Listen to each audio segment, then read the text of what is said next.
Hari ini kita akan belajar, saudara, tentang menjadi orang Kristen yang benar.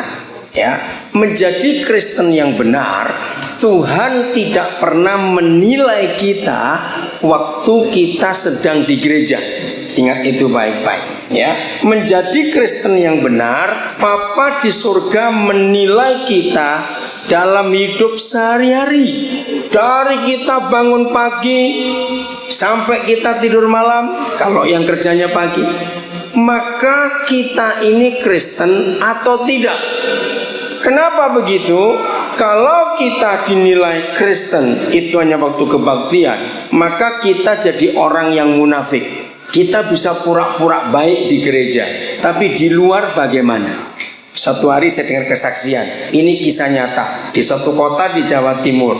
Itu hari Senin, seorang pendeta entah mau kemana, pelayanan dari kota itu. Dia bukan dari kota itu, dia akan lanjut ke kota lain. Seperti kami, saya pelayanan, maka saya akan pindah ke kota lain. Besok saya akan ke Jambi, misal begitu.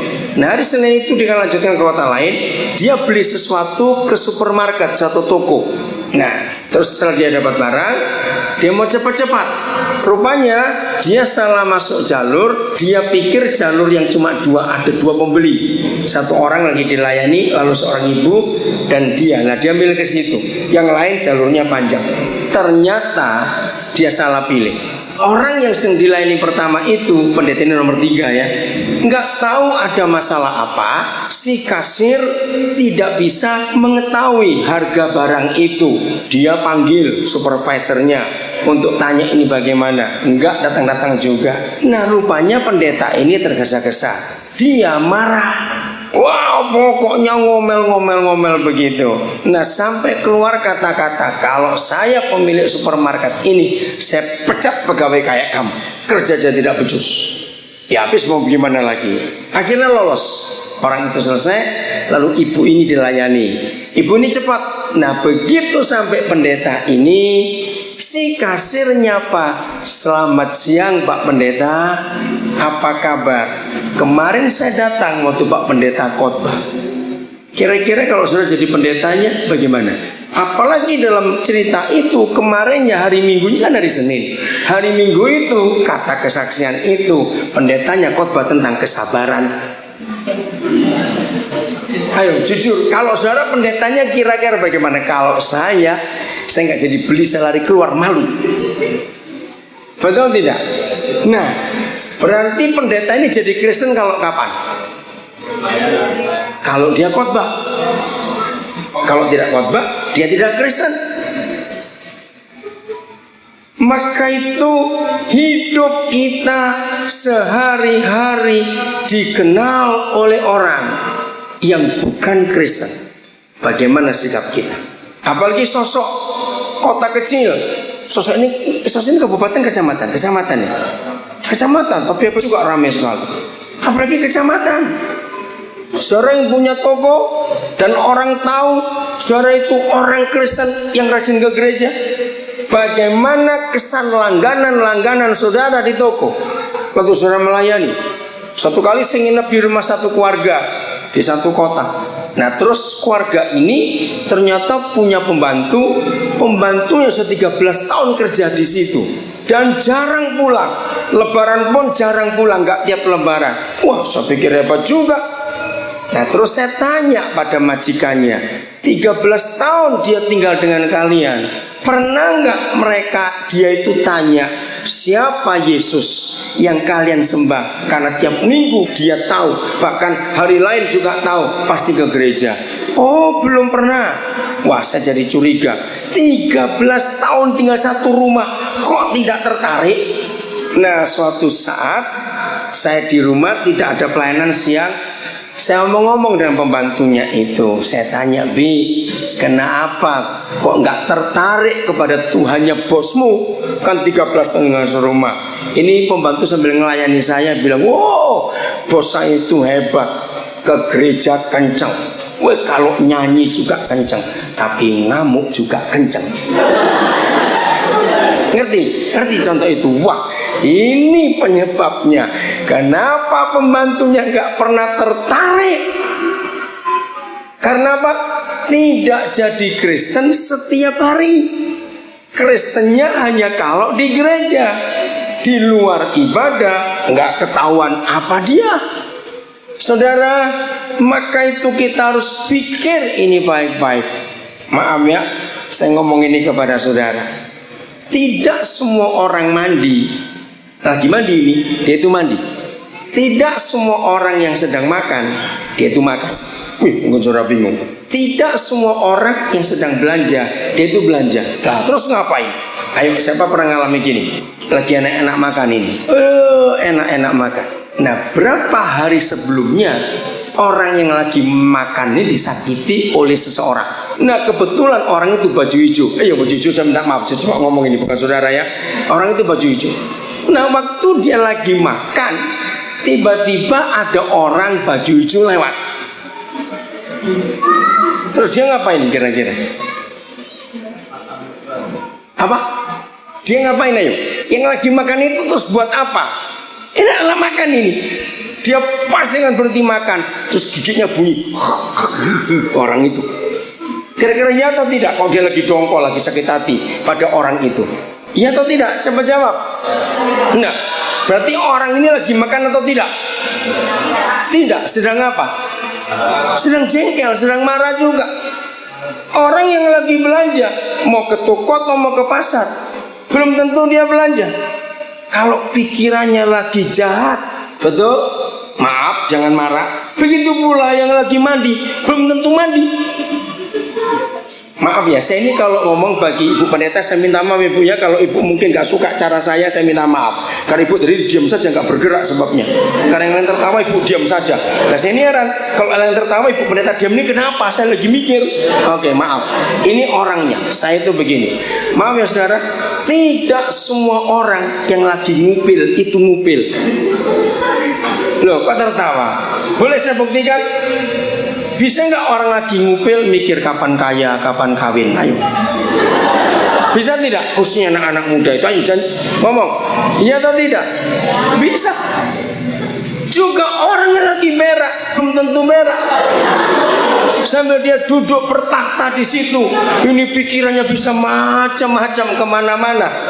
Katakan amin, gak usah takut. Maka itu kita menjadi Kristen harus 24 jam penuh satu hari, 7 hari satu minggu. Jangan munafik. Maka itu saudara maaf saya berkata, jangan sok rohani hanya kalau lagi kebaktian. Kalau lagi di gereja kayak malaikat. Baru keluar gereja, motor disenggol orang. Hei, matamu di mana? Loh, baru keluar gereja. Ibu senyum lah, ibu ini takut ya Ibu Pendeta ini. Susah sekali senyumnya Ibu. Benar, saya nggak usah lihat Ibu takut kalau begitu. Betul tidak saudara? Kristen kita harus 24 jam penuh. Katakan amin. Itu marah namanya itu, kencang sekali aminnya. Dalam segala keadaan Yesus harus kelihatan dalam hidup kita. Maka itu saudara, jangan hanya waktu di gereja kita kelihatan kayak malaikat, pulang gereja kayak maling. Emaknya sama di depan itu. Maka itu tiap hari. Belum tentu orang yang sedang tidur itu tidur. Ayo mikir, kalau iya kenapa? Berarti orang itu lagi ngapain? Padahal badannya di tempat tidur. Kenapa nggak tidur? Ayo, kenapa nggak tidur? Bisa gini, aduh besok ditagih utang, belum punya duit aku ini. Dia tidur tidak kalau mikir utang besok harus bayar? Tidak tidur. Ayo, apalagi sedang pacaran jatuh cinta. Wah, ngantuknya susah. Kalau lagi pacaran karena ingat pacarnya tapi jahat. Kalau di gereja tidur, awas kamu. Maka itu tidak semua orang yang sedang di tempat tidur itu sedang tidur. Ada banyak hal yang kita bisa buat dalam hidup kita setiap hari. Maka itu penting sekali selalu menanyakan diri kita, bagaimana model Kristen kita ini. Tuhan Yesus mau setiap saat kita menjadi orang yang benar. Mari kita lihat ayat ini, Matius pasal 13. Ya, kita belajar baik-baik supaya hidup kita berubah dan makin menyenangkan hati Bapa di surga. Matius 13. Kita lihat perumpamaan seorang penabur.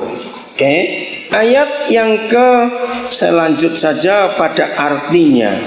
Ayat yang ke-3, sebentar. Mana itu? Ini 19. Ya, mulai 19. Saya langsung kepada arti perumpamaan itu. Kepada setiap orang yang mendengar firman tentang kerajaan surga tetapi tidak mengertinya. Pelan-pelan ya. Ini tanah yang pertama. Tanah pertama disebut tanah apa? Ayo siapa ingat? Tanah pertama disebut tanah yang apa? Jalanan. Betul, tanah jalanan. Perhatikan apa yang Tuhan Yesus katakan. Kepada setiap orang yang bagaimana? Ayo baca Alkitab saudara. Orang yang bagaimana? Ayo anak mahasiswa ingat, lupa lagi. Tadi siang kita belajar apa? Saya kalau ngajar, saya ingin kalau saya tanya saudara jawab. Kalau itu saya tanya ini supaya saudara tahu Alkitab saudara. Kepada setiap orang yang bagaimana? Lu baca Alkitabnya, saya ini tanya. Saya ulangi lagi. Kepada setiap orang yang bagaimana? Alkitab saudara bilang. Nah, itu maksudnya. Betul sih diajak ngomong ini. Saya ulangi lagi. Kepada setiap orang yang bagaimana? Mendengar apa? Mendengar apa? Stop dulu. Awas saudara. Ternyata tidak semua orang yang mendengar firman, orang itu terima firman. Maka itu jangan pernah menilai orang Kristen hanya waktu di gereja. Maaf, kita dinilai oleh Bapa di surga dalam hidup sehari-hari kita di luar gereja. Sebab waktu yang kita pakai untuk hidup jauh lebih banyak di luar gereja atau di dalam gereja? Di luar gereja. Nah, orang ini mendengar firman atau tidak? Loh, saya tanya ini, orang yang ini pertama ini mendengar firman atau tidak? Mendengar. Ayo, sekarang ini kita mendengar firman atau tidak? Nah, belum tentu mendengar. Kayak tadi itu, orang yang tidur belum tentu tidur. Orang yang makan belum tentu makan. Orang yang ngupil belum tentu ngupil. Karena ada yang lain tanpa kita sadari kita kerjakan. Lanjut. Mendengar bahkan firman tentang kerajaan surga, tetapi tidak apa mengertinya. Sebetulnya terjemahan tepat begini, tetapi tidak mau mengerti. Itu yang betul terjemahan ayat ini. Mendengar tapi nggak mau ngerti.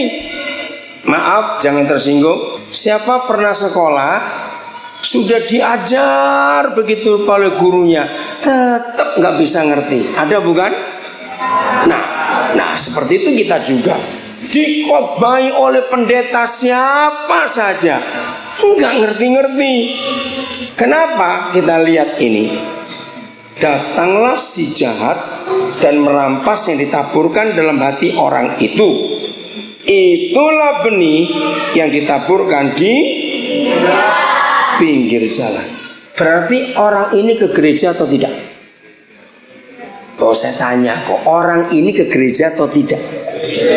Kok tahu? Ayo, kenapa saudara tahu orang ini ke gereja? Karena mendengar firman tapi tidak mau ngerti. Ayo jujur, jangan ngomong supaya nggak ketahuan. Berapa kali kita ke gereja, tubuhnya di gereja, ikut tepuk tangan, ikut nyanyi, memberi persembahan, mendengar firman, ngelihatnya ke depan, serius betul. Terus pulang ditanya, tadi khotbahnya apa? Terus garuk-garuk gini, iya khotbah apa tadi ya? Bayangkan, belum 5 menit sudah lupa. Sebab pikirannya di sinetron. Sebentar lagi sinetronnya main, jam berapa ini? Duh, mudah-mudahan pendeta jangan khotbah lama-lama itu ya. Jadi orangnya ada di gereja, hatinya dan pikirannya di televisi gitu loh. Karena sinetron itu mengganggu dia. Atau yang lain saya tidak tahu. Berikut ayat 20. Benih yang ditaburkan di tanah yang berbatu-batu. Lihat ini. Ayo baca sama-sama kalimat berikut. 1, 2, 3. Ialah orang yang mendengar firman itu dan segera apa? Menerimanya dengan gembira. Nah, saudara, ini lebih gila lagi. Mendengar firman dan segera menerimanya. Berarti cepat nggak nangkapnya? Nggak cuma cepat nangkapnya, bahkan dengan apa artinya? Gembira. Maka itu saya belajar betul. Tidak semua orang mendengar khotbah dia itu ngerti. Ini ayatnya. Mendengar firman, menerima dengan gembira hati, sukacita. Ayo, bagus tidak kalau orang Kristen ke gereja mendengar firman, menerima dengan sukacita, gembira, itu bagus atau tidak? Bagus.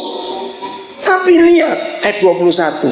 Tetapi ia tidak berakar dan tahan sebentar saja.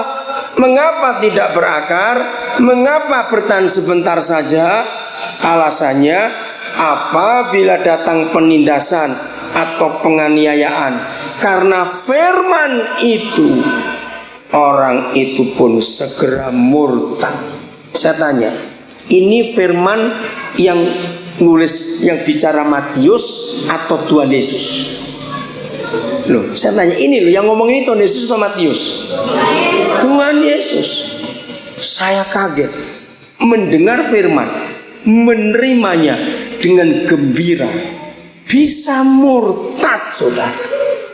Tolong rekan-rekan hamba Tuhan, para dosen, saudara-saudara, mahasiswa-mahasiswi STT, semua kita para pendeta, para pengkhotbah, dengarkan ini. Saya takut betul. Yang ngajar Tuhan Yesus, yang khotbah Tuhan Yesus, tapi masih ada yang mendengar tapi tidak ngerti. Apalagi yang ngajar manusia. Ngerti maksud saya?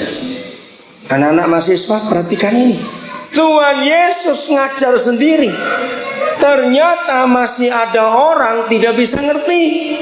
Lalu mau diajar siapa lagi? Maka itu mahasiswa tadi siang kita diskusi cukup banyak. Firman Tuhan tidak boleh kita pakai untuk khotbah buat orang lain. Saya sejak awal jadi hamba Tuhan, Roh Kudus sudah menetapkan ini, dan saya pakai sampai hari ini. Maka itu semua hamba Tuhan yang pergi jalan dengan saya, mereka heran.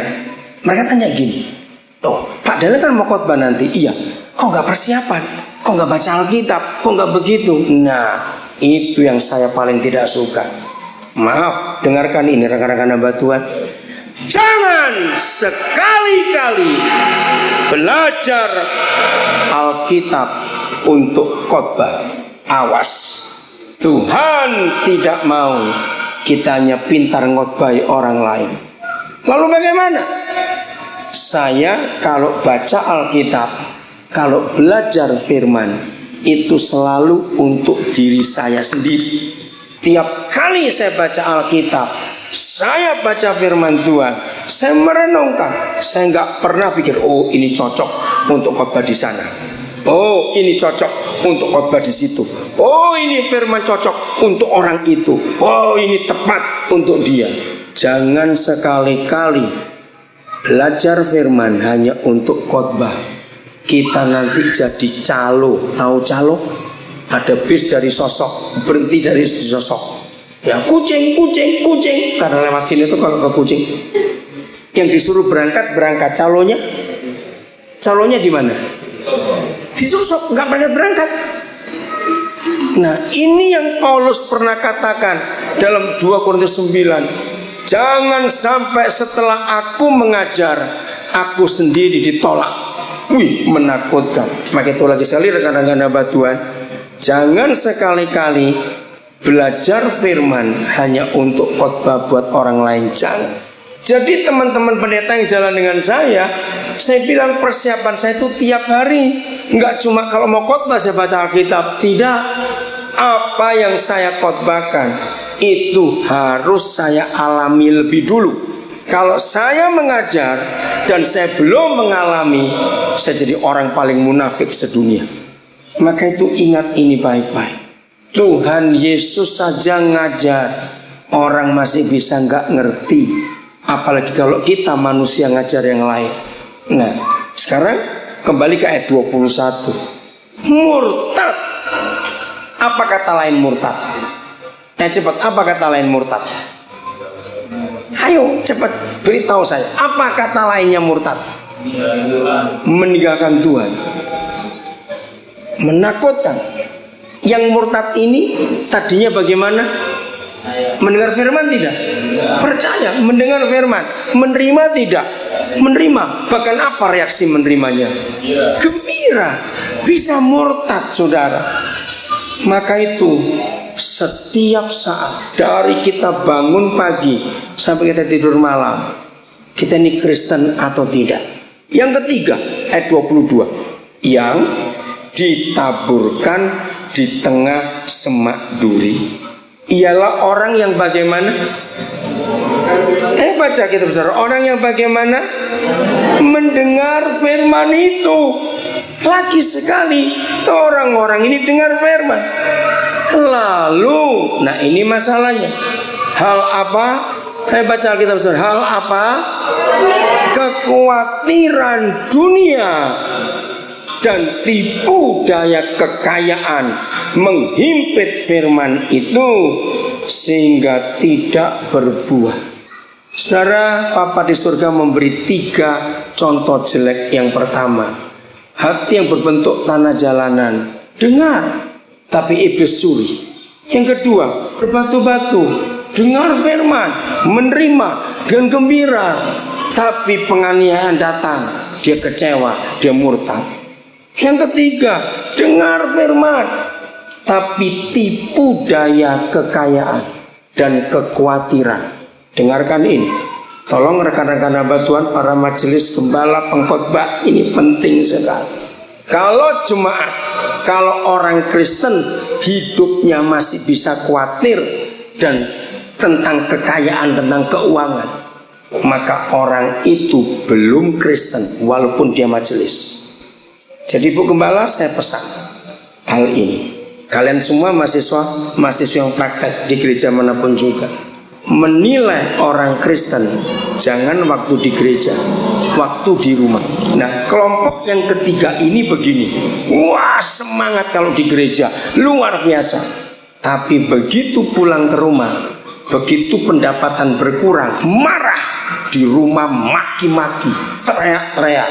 Nah, berarti dia belum Kristen, karena ukurannya adalah uang. Kemarin di Ngabang saya ngajar ilustrasi ini. Ternyata masih banyak orang Kristen yang sukacita hidupnya ditentukan oleh uang. Maaf ya mama-mama, saya minta maaf. Saya mau tanya anak-anak. Anak-anak adalah orang yang paling tahu mama papanya di rumah yang katanya Kristen, aktif lagi pelayanan di gereja. Tapi papa mama seringkali sukacita hidupnya ditentukan oleh uangnya. Jadi kalau anak-anak lagi di rumah, lalu mama pulang atau papa pulang, caranya buka pintu, tuar dibanting begitu, terus teriak-teriak, kenapa ini kotor semua ini rumah ini? Langsung anak-anak tahu lagi nggak punya duit itu. Nah, yang tertawa anak-anak loh, bukan orang tua. Lihat itu. Bukan cuma anak-anak yang tahu, anjingnya juga tahu. Serius, saya pernah buat penelitian itu. Anjing itu kan binatang yang paling sensitif, bukan? Nah, ini belajar dikit biologi ya. Di dunia ini Papa di surga hanya ciptakan 2 binatang yang sangat sensitif, peka dengan penjahat. Itu anjing dengan angsa. Dengar ya, anjing dengan angsa. anjing dan angsa ini tahu dia itu orang jahat atau tidak, bukan karena dia peramal, tidak. Nah, begini, anjing itu dan angsa adalah binatang yang bisa mencium aroma adrenalin. Ya, agak sulit diterangkan. Adrenalin itu sebuah zat yang akan keluar otomatis dari saraf pusat masuk ke dalam darah. Nah, orang yang adrenalinnya selalu negatif, suka tegang, suka stres, takut. Mengapa orang itu gampang kena sakit jantung, kena stroke? Karena adrenalin yang jahat itu merusak pembuluh darah, merusak darah. Nah, adrenalin itu yang bisa mencium cuma anjing dan angsa. Maka itu kalau ada maling, ya sepinter-pinternya maling, seprofesional-profesionalnya maling, kalau dia lagi mau mencuri, dia tegang atau tidak? Nah, waktu dia tegang, adrenalin yang negatif itu keluar. Nah, anjing cium, ini orang jahat. Hebat nggak Tuhan ciptakan itu? Maka itu kenapa kalau ada orang takut anjing dan lari, makin takut anjing makin ngejar, sebab adrenalinnya makin bau. Maka itu kalau dikejar anjing tenang saja. Kalau kita tenang, hati tenang, jiwa tenang, adrenalinnya nggak bau. Hebat bukan anjing dan angsa? Maka itu di negara-negara lain, di tempat-tempat militer, angsa dilepas bebas di halaman. Karena begitu orang jahat, angsa teriak. Karena angsa bisa mencium. Maka itu yang punya anjing kan tahu. Kenapa waktu saudara senang, anjing senang dekat? Karena adrenalinnya tidak bau. Tapi kalau saudara lagi marah, anjing tahu, dia pasti menghindar. Waktu saudara marah, panggillah anjing, nggak akan dekat. Pernah coba nggak? Karena dia tahu ini lagi marah. Kalau dekat-dekat aku yang digedok nanti itu. Anjing itu hebat sekali. Nah, sama. Anjing itu sensitif sekali. Nggak apa-apa itu terkelewat kena batu, kok senoleh sudah sini saja. Oke. Nah, anjing itu begini. Misalnya dia lagi istirahat di ruang tamu begitu, anggap aja ini ruang tamu di situ. Anjing lagi tidur, ada motor datang. Biasanya anjing cuma ngelirik sebentar, terus kupingnya berdiri kan gitu, bukan? Dia dengar, oh ini nyonya pulang. Dia diam dulu. Kalau parkir motornya baik-baik, terus anjing dengar nyonya pulang siul-siul, dia tidur tenang aman. Karena anjing tahu dia lagi punya duit. Ini serius, anjing itu tahu. Tapi kalau pulang anjing takut, langsung lari masuk bawah kolong meja. Takut ditendang dia karena lagi gak punya duit itu bos. Hebat bukan? Maka kita jujur anak-anak Tuhan, rajin ke gereja belum tentu mendengar firman, menerima, tapi hidup benar. Awas, kalau orang-orang Kristen sukacitanya karena banyaknya uang. Lihat yang ketiga, mendengar firman tapi dihimpit oleh kekhawatiran dan tipu daya kekayaan. Anak-anak selalu jadi korban kalau ayah ibu rajin bertengkar. Katakan amin. Yang jadi korban kalau ayah ibu bertengkar, papa mama bertengkar, pasti anak-anak. Maka itu saya ingin katakan dalam nama Yesus, saudara-saudara yang sudah menikah, jangan rajin bertengkar. Kasihan anak-anak. Masa makin tua kok nggak makin pinter, makin goblok? Loh, betul tidak? Harusnya makin lama kawin, makin apa? Loh, semuanya makin lama makin belajar, makin apa? Makin pinter. Tambah tua, tambah cerewet. Ribut aja di rumah kerjaannya. Anak-anak yang jadi korban. Anak-anak yang punya papa mama suka bertengkar, mau disekolahkan di sekolah paling baik, sekolah favorit, mau dileskan dengan guru-guru yang pintar. Tapi kalau hampir tiap malam anak-anak nggak bisa tidur, mendengar papa mamanya berteriak, maki, bentak, Bisa nggak anak-anak belajar dengan tenang? Bisa nggak mereka menghafal semuanya? Nggak bisa. Akhirnya anak-anak jadi bodoh. Begitu lihat anak-anak bodoh, mama papa marah. Enak aja kamu sekolah bodoh, nggak tahu papa mama kerja susah jadi duit bayarin kamu. Lo yang buat bodoh itu siapa goblok? Siapa yang buat bodoh anak-anak itu? Ayo ngaku, siapa yang buat bodoh anak-anak itu? Nah, yang ngomong anak-anak bertobat orang tua di sini. Orang tua yang buat anak-anak bodoh karena rajin bertengkar hampir tiap hari.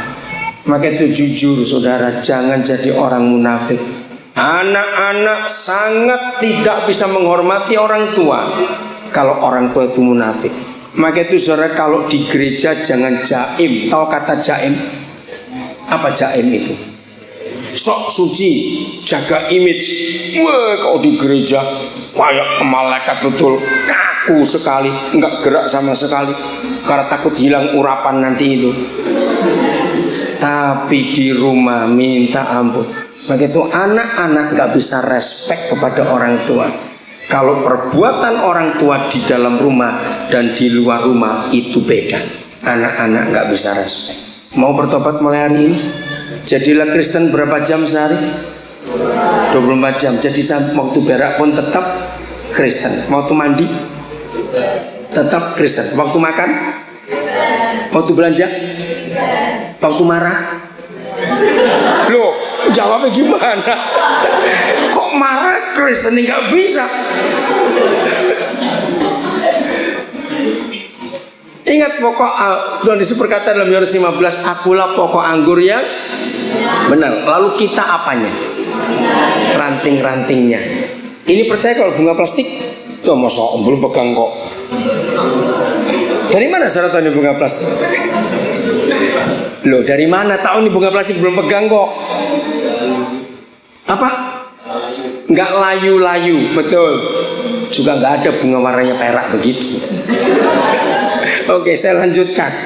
Nah, kalau kita ini rantingnya, Yesus pokoknya.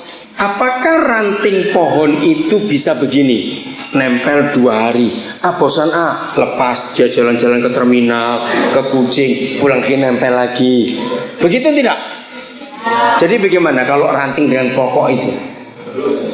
Harus nempel terus. Maka itu berapa banyak orang Kristen ngalamin gini, lagi marah pada seseorang. Sebenarnya gini, Papa, izinkan saya 10 menit ini nggak jadi Kristen. Saya mau tonjokin orang itu dulu. Pernah ngalami seperti itu? Saya mau marah dulu pada orang itu, Tuhan. Sudah, Tuhan kau usah 10 menit, 5 menit saja saya nggak jadi Kristen dulu. Setelah saya pukulin, aduh Tuhan ampuni saya, Tuhan saya berdosa, Tuhan minta ampun. Nah, kalau kita pakai ilustrasi pokok anggur yang benar dengan ranting-rantingnya, bisa nggak Kristen model begitu? Bisa kalau plastik. Kotor, dilepas, dicuci, nempel lagi. Ngerti ilustrasi itu saudara? Mengapa Tuhan Yesus berkata tentang pokok anggur? Karena kita harus nempel terus dengan dia 24 jam penuh sehari untuk dapat makanan dari dia. Maka itu tidak boleh kita seenaknya jadi Kristen. Setiap saat, saya ulangi lagi, jangan cuma Kristen kalau di gereja. Dimanapun kita juga harus tetap Kristen. Yang keempat, tanah yang keempat ini tanah yang baik. Ayat yang ke-23, yang ditaburkan di mana? Ayo, yang di mana? Tanah yang baik ialah orang yang mendengar firman itu dan mengerti. Karena itu ia berbuah. Stop dulu sampai di situ. Firman itu benih, betul? Bibit. Nah, jadi begini, jangan hidup kudus dengan pola agama. Dengar baik-baik. Jangan hidup kudus dengan pola agama. Kalau saudara dan saya hidup kudus dengan pola agama, maka kita jadi orang paling munafik sedunia. Lihat semua agama di dunia, mereka itu punya jadwal untuk hidup kudus. Betul nggak? Ngerti kata ini? mereka punya jadwal kalau hidup kudus, yaitu kalau bulannya bulan kudus. Ngerti nggak kata itu? Nah, itu orang beragama. Kalau Kristen punya jadwal hidup kudus hanya ketika lagi doa puasa, lagi ibadah, terus kita menyendiri di gunung, nggak ketemu siapa-siapa, itu nggak malah kudus, malah kudisan. Hidup kudus itu bukan karena melakukan sesuatu peraturan agama, tidak. Terus bagaimana hidup kudus itu? Gampang sekali. Kalau saudara tanam biji jeruk, akan nuai durian. Loh, nuai apa? Nuai jeruk. Kalau saudara nanam biji nangka, akan nuai nangka. Nah, kalau saudara ingin hidup kudus, tanam benih kudus, yaitu firman yang kudus. Kalau saudara ingin punya pohon iman dan buah iman, tanam firman iman dalam hidup kita. Kalau saudara ingin hidup taat, ingin punya buah yang taat, tanamlah benih ketaatan. Nah, benihnya apa tadi? Loh, benihnya apa tadi? Firman. Maka itu firman jangan dikhotbahkan dengan pola teologi, itu cuma pengetahuan. Tapi sampaikan firman dengan pola hidup sehari-hari, itu gampang dimengerti. Kalau saudara khotbah dengan pola teologi, percayalah orang yang tidak berpendidikan, yang S1 sejenisnya tadi, pasti apa itu? Karena terlalu ilmiah. Betul tidak? Wih, kencang betul suaranya. Maka itu kalau ada teolog khotbah, orang biasa sulit mengerti karena terlalu tinggi. Maka itu jangan khotbah karena teori, khotbahlah karena pengalaman. Kita alami firman itu hidup dan bisa dicerna dengan gampang karena kebenaran ini. Jadi kalau sudah dengar firman ketaatan, ingat, saya mau pakai pola ini ya. Ini penting sekali. Kembali ke tanah yang keempat, ayat 23. Yang ditaburkan di tanah yang baik ialah orang yang mendengar firman itu dan mengerti. Apa kata lain mengerti? Nah, mentaati. Pintar semua kalau begitu. Jadi kalau ada firman kekudusan, dengarlah itu, lalu taati firman itu. Berarti kita sedang menanam pohon kekudusan dalam hidup kita. Kalau sudah dengar firman tentang iman, alami iman itu, percaya pada Bapa yang baik itu, maka kita akan punya pohon iman. Ketaatan juga begitu. Mendengar firman soal taat, lakukan itu. Saya beri contoh 2 saja, nggak usah banyak-banyak. 1, Abram. Waktu Abram, belum Abraham, mendengar suara Tuhan yang berkata, pergilah kamu, tinggalkan orang tuamu, tinggalkan sanak saudaramu, tinggalkan negerimu, ke suatu tempat yang baru. Waktu Abram mendengar suara Tuhan itu, kalau saya pakai istilah sekarang, dia sudah Kristen atau belum? Gak usah ragu-ragu, dia sudah percaya kepada Yahweh Israel atau belum? Belum. Itu saya kaget. Jadi kalau saudara berpikir sudah, tidak apa-apa. Jawaban saudara juga betul. Kenapa saya berkata betul pada yang jawab sudah? Karena logikanya, kalau sampai Abram bisa nurut pada suara itu, berarti dia sudah percaya dong. Betul enggak? Itu logikanya. Nah, ini yang kita belajar, saudara.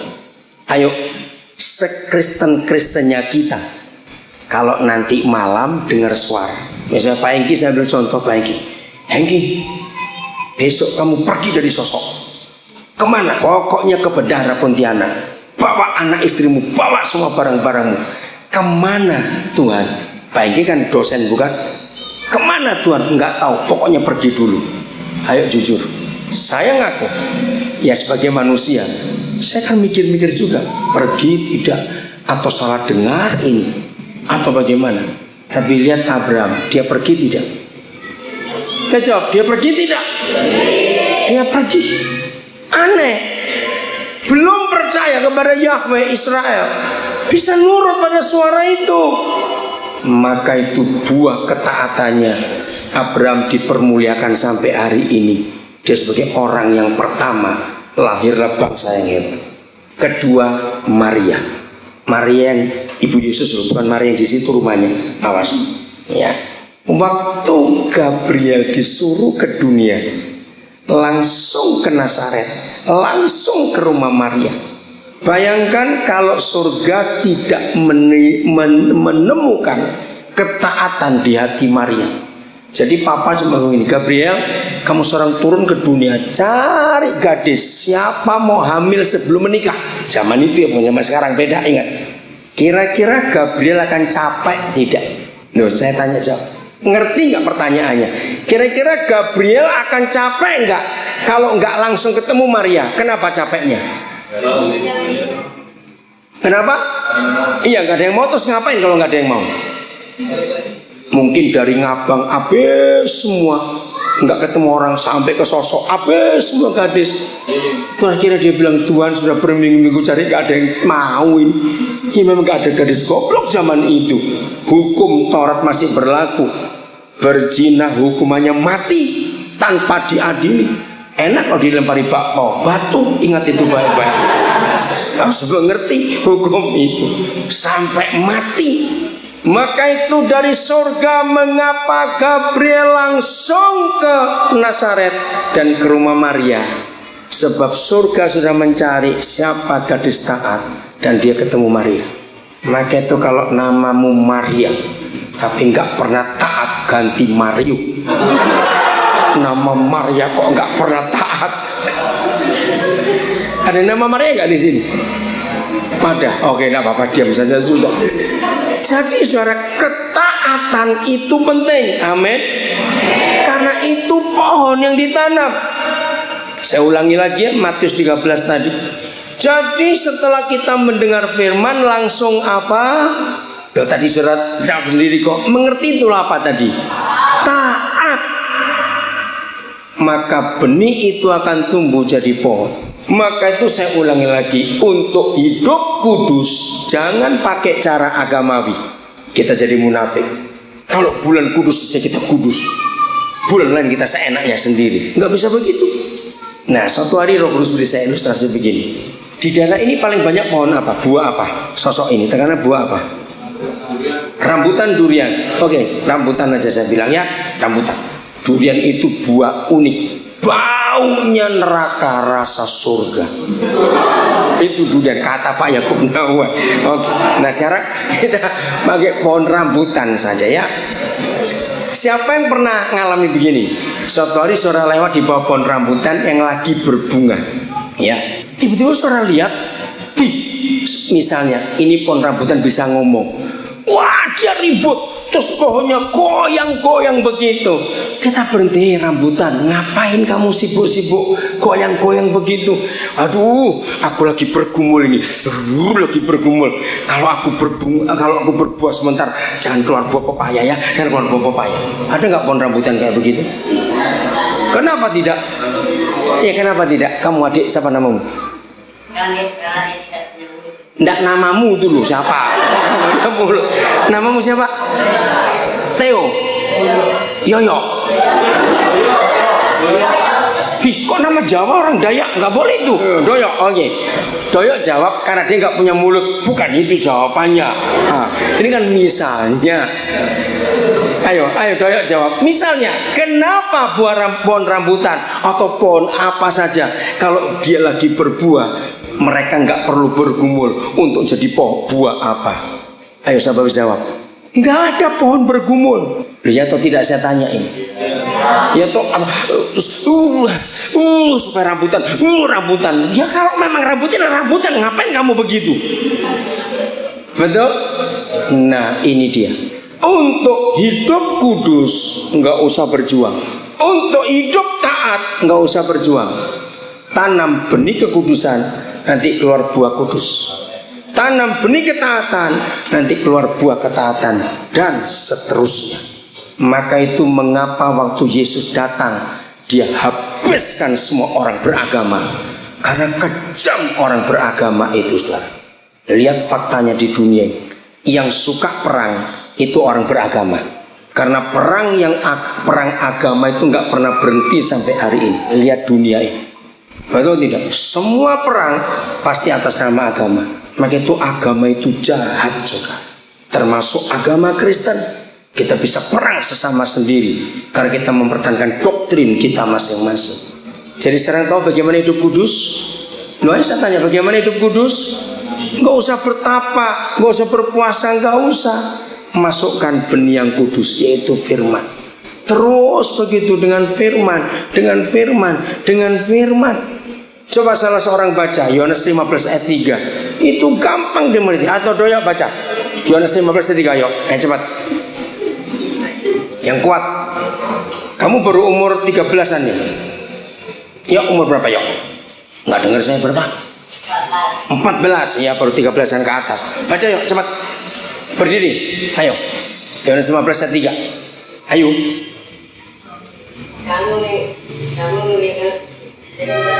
Pelan-pelan kok memang itu gimana? Baca yang baik. Jangan ditertawakan. Awas, diam. Ayo, baca pelan-pelan. Ayo, kamu memang sudah bersih karena firman yang telah dikatakan kepadamu. Ya, intonasinya masih salah. Kamu belajar lagi di intonasinya. Ya, kamu memang sudah bersih. Karena apa bersihnya? Setiap firman yang kukatakan kepadamu. Jadi untuk hidup bersih, hidup kudus, bukan karena puasa, bukan karena pelayanan, tapi karena terima firman dari Tuhan Yesus. Firman itu membersihkan hidup kita. Maka itu Kristen kita bukan Kristen yang agamawi, tapi 24 jam penuh di dalam Tuhan Yesus. Ayat yang terakhir, Kolose 3 ayat 3. Seorang Kristen penilaian yang paling sederhana. Atau kalau saya pakai contoh begini, di sini ada tukang emas nggak? Ada tukang emas di sini? Bu Gembala, ada jemaat yang tukang emas nggak? Toko emas? Nggak ada. Tapi di sini ada toko emas nggak di sosok? Ada. Oke.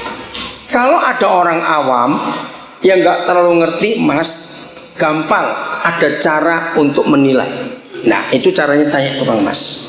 Siapa pernah mengetahui dengan cepat madu itu asli atau tidak? Dan untuk cepat mengetahuinya, nggak usah dibawa ke laboratorium, nggak usah dijilat juga. Kalau cuma dijilat tahu mana yang palsu.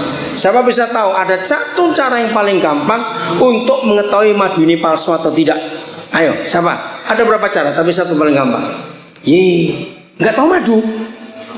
Dia tahu makanya. Kalau tahu bagaimana caranya? Dia apa? Tidak tahu.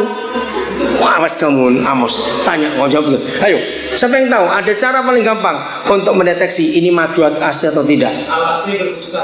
Kalau asli berbusa, kalau tidak nggak berbusa. Iya, tapi itu kurang kuat.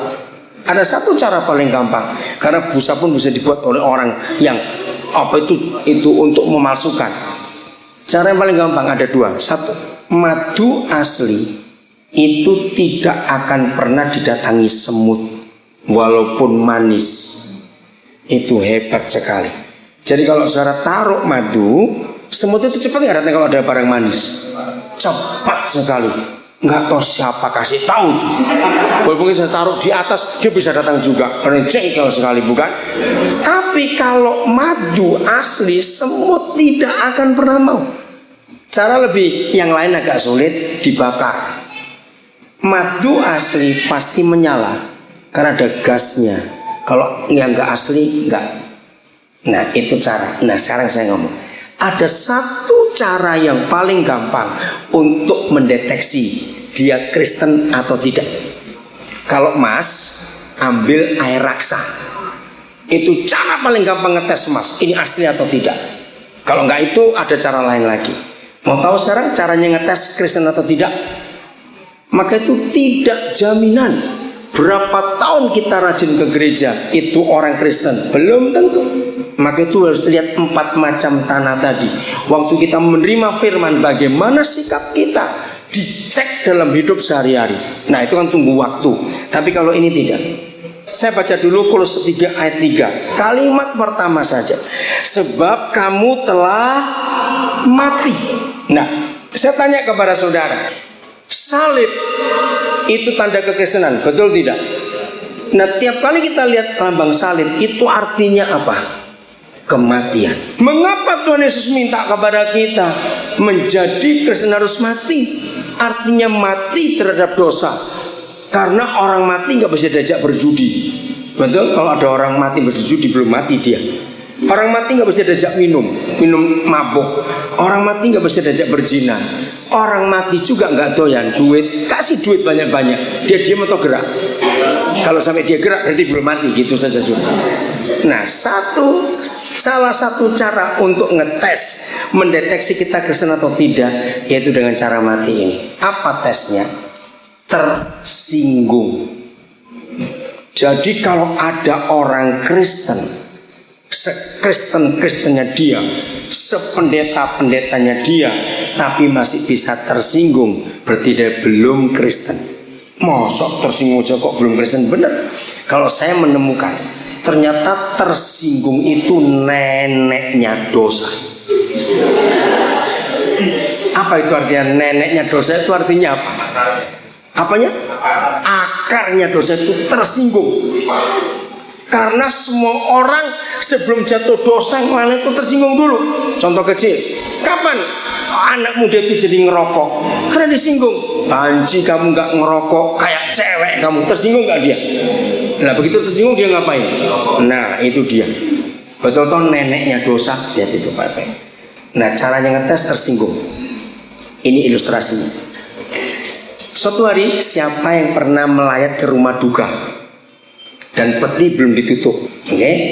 Saudara kenal pada keluarga yang meninggal. Kebetulan ada teman saudara yang ikut, tapi teman saudara nggak kenal yang meninggal. Waktu saudara datang bersama teman itu sebagai penghormatan, bukan tanda kita berduka, maka kita biasanya datang ke depan peti tidak, untuk cuma lihat sebentar saja. Nah waktu saudara datang ke rumah duka itu, kebetulan di dekat peti jenazah nggak ada keluarganya, mungkin terima tamu banyak, sehingga cuma saudara dengan teman itu. Waktu saudara sampai ke peti itu, saudara kenal yang meninggal. Saudara nggak komentar apa-apa, cuma ngelihat. Tapi teman saudara baru ngelihat hari itu. Begitu dia sampai ke peti itu, ini orang jelek sekali. Tiba-tiba di dalam peti teplok nempeleng dia. Loh kok ini mati atau tidak? Loh kok tahu belum mati? Jadi dalam peti mati loh. Loh kenapa saudara tahu orang ini belum mati? Masih bukan karena nempeleng, itu kan cuma banyak akibatnya. Kenapa dia belum mati? Nah, karena masih bisa tersinggung. Orang mati dikatain jelek kok marah. Ngerti ilustrasi ini? Nah, jadi Bu Gembala saya pesannya, kalau ada jemaat yang aktif tapi suka tersinggung, beritahu seluruh orang, singgung dia sampai kebal. Itu caranya. Orang tersinggung jangan dibaik-baikin, biarin kita singgung. Kalau perlu orang sepasar kita beritahu, telepon dia, SMS dia yang jelek-jelek. Karena tersinggung itu neneknya dosa. Ingat itu baik-baik. Termasuk suami istri. Kalau masih suka tersinggung, berarti saudara belum mati. Maka itu banyak pertengkaran dalam keluarga karena tersinggung itu tadi. Siap disinggung? Amin, betul ya. Itu cara kita mendeteksi kita sudah Kristen atau belum. Oh hebat bukan? Saya beri contoh ilustrasi terakhir tadi itu. Mendengar firman dan lupa lagi dan taati. Jadi jangan banyak ngomong. Suatu hari, ini di Kalimantan ceritanya. Ya, ada satu desa agak jauh dari kota. Nah, ada seorang penjual kayu api. Itu sudah lebih dari 30 tahun dia jual kayu api dan lewatnya jalan yang sama. Suatu hari waktu dia selesai jual kayu api, dia masih terlalu santai di kota karena dapat uang banyak. Ternyata dia lupa mempersiapkan minyak untuk lampu di jalan. Ternyata belum sampai rumah, lampunya padam, gelap, apalagi nggak ada bulan waktu itu. Nah walaupun 30 tahun dia jalan yang sama dari kampungnya ke kota jual kayu api, ternyata dia tetap tersesat. Sambil pelan-pelan jalan, dia masuk terperosok. Dia bilang, Tuhan tolong, karena dia orang Kristen. Dia bisa tangannya pegang satu dahan. Cuma dia itu nggak tahu ini dahan atau akar, karena gelap bukan. Dia bergelantungan di situ karena dia anak Tuhan. Tuhan selamatkan aku, jangan sampai aku jatuh Tuhan. Dia teriak-teriak, tolong, tolong. Sudah malam, gak ada yang dengar karena gak ada orang lewat. Nah, ketika dia sudah capek, Tuhan tahu. Tuhan kirim malaikat kecil, terbang begitu. Dia marah, kenapa kamu datang? Mana bisa kamu nolong aku? Aku besar begini, kamu kecil. Untung malaikatnya sudah mati, nggak tersinggung. Kalau malaikat tersinggung, ya udah aku pulang lagi ke surga. Terus malaikatnya bilang gini, aku memang tidak disuruh nolong kamu, tapi Tuhan cuma bilang, lepaskan peganganmu. Nggak bisa, mati aku nanti. Ini jurang. Ya sudah, aku nggak disuruh nolong. Malaikatnya pulang lagi ke surga. Wah, dia marah lagi. Tuhan, kok kejam Tuhan? Kenapa kau dibiarkan bergelantungan begini? Kenapa Tuhan nggak tolong saya dulu? Tuhan cepat kirim orang lewat sini Tuhan. Sudah sampai lewat tengah malam, tidak ada orang lewat. Dia cuma gelantungan saja. Harapan dia sekarang cuma tinggal satu, cepat pagi, cepat pagi, cepat pagi. Dia ngantuk, dia bangun lagi, jangan jatuh nanti itu. Mati itu dalam jurang. Karena begitu sinar matahari bersinar, dia marah lagi. Wow, marahnya lebih keras daripada malamnya. Kenapa? Ternyata jarak tanah ke kaki cuma 5 cm. Dia lihat, dia marah. Orang gemuk lagi. Namamu siapa? Sebelahnya doyok siapa namamu? Ya, namamu siapa? Siapa? Alex. Kamu kenapa tertawa sampai begitu, Alex? Kamu kelas berapa, Alex? Kelas berapa? 2 SMP. Kok masih kecil?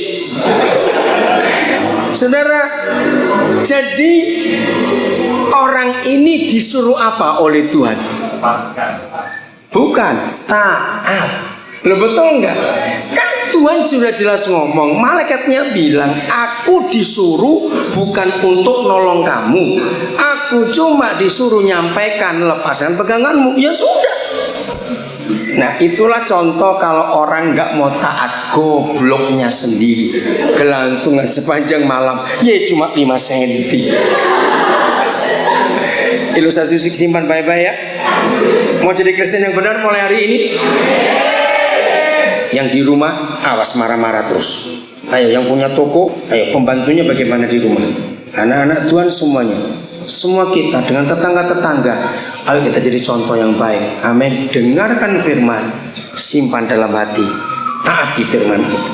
Mujizat pasti terjadi. Tuhan memberkati kita semua. Hari ini kita akan belajar, saudara, tentang menjadi orang Kristen yang benar. Ya, menjadi Kristen yang benar, Tuhan tidak pernah menilai kita waktu kita sedang di gereja. Ingat itu baik-baik ya. Menjadi Kristen yang benar, Bapa di surga menilai kita dalam